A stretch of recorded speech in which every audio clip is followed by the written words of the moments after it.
The Washington Capitals that had been playing well going into the All-Star break. Then as they hit that break, 3 straight losses, 2 in regulation. Neil, I'll ask you this. What corrections are needed in the second half so they can get back out of this and become a winning team again? I think they need to make a decision on Mike Green and decide what they're going to do with him, because he's probably the team's best all-around defender. And maybe that's because he's playing less minutes. Maybe that's because he's playing a little bit softer competition. But when he's on the ice, the Washington Capitals are a much better team. They should play him more when they have a lead. They would also alleviate some of the same problems we're seeing with the Wizards, which is they're letting teams back in. They're losing games very late that they should win. So I think the decision needs to be made on Mike Green. Personally, I would keep him for the end of the season and part ways at the end, because you're not going to get enough value for Mike Green in terms of trade, so just keep him. But I think it's time to lean on him a little bit more heavily in the stretch run this season. Mike, what do the Caps have to do better to get back on track? I think it's a focus issue. I mean, you look at these last 3 results. Nashville, it was just an awful mental mistake by Matt Niskanen that he doesn't normally make, passing through the center of the zone. Can't do that. Yeah, you can't do that in the NHL. Yeah. He knows that. Yeah. And then the second 2 games, Justin Peters was in there and that for the Dallas game. All right, they go down 3-0, but they tie it up, and then they give up 2 quick goals, and they throw that one away too. And the Oilers game is just inexcusable.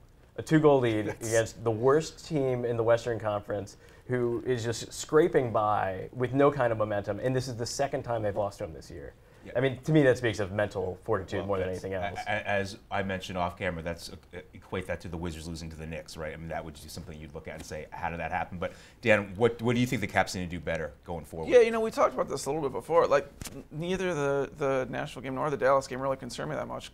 Partly because they're on the road, partly because who they're playing, partly because they actually did some good things in both of those games. The Edmonton one, you know, they're up by 2 goals, I think, right, at home. You know, you're 40 minutes away from going on vacation for a few days. I really think that could be just a total mental lapse for 40 minutes or whatever it was. I don't think that I would say, hey, we need to do X, Y, and Z totally different in the second half because we had 40 bad minutes right at the end of the All-Star break.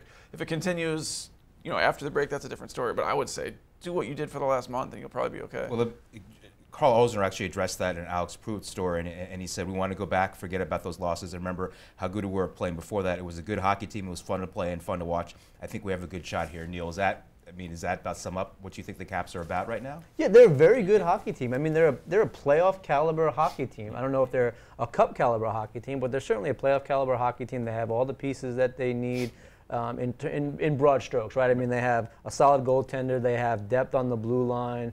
And they have guys up top that can score and control puck possession. I mean, that's the key.